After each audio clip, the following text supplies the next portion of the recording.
અસલ હા ભાઈ, આ બધા કોણ છે? કોદારી જેવા ને ખપારી જેવા. આ બધા મારા ભાઈ જ છે. જે આ મારાથી નાનકડો, આ આખો દી ગાળા જ ચાલતો હોય. કલર જેવું લાગે છે. આ એનાથી નાનકડો, હા. આ ત્રીજા નંબરનો. આ આખો દી વાવમાં જ રહીએ છે, જૈનમાં અહીંયાથી. બરોબર, ખાવા પીવાનું હુવા બેવાનું બધું વાવમાં જ છે. એ જૈનનો તેડનો વાવમાં નીકળ્યો નથી. બરોબર, તો ડેટકા જેવો લાગે. આ ડેટકા જેવો, ડેટકા જેવો. આ ચોથા નંબરનો છે. ઇન્જેક્શન આ બકાલું વેચે છે. બરોબર, પણ બકાલું મોરીને વેચે. આમ રીંગણા ટમેટા બટાકા બધું મોરીને વેચે.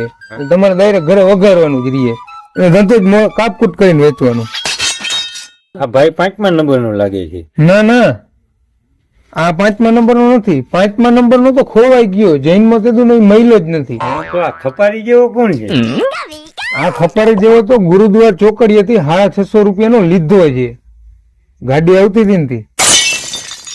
એટલે કે બારે કાઢવા જેવા નથી એમ ને? આખું ભાંગવું જ લાગી ગયું.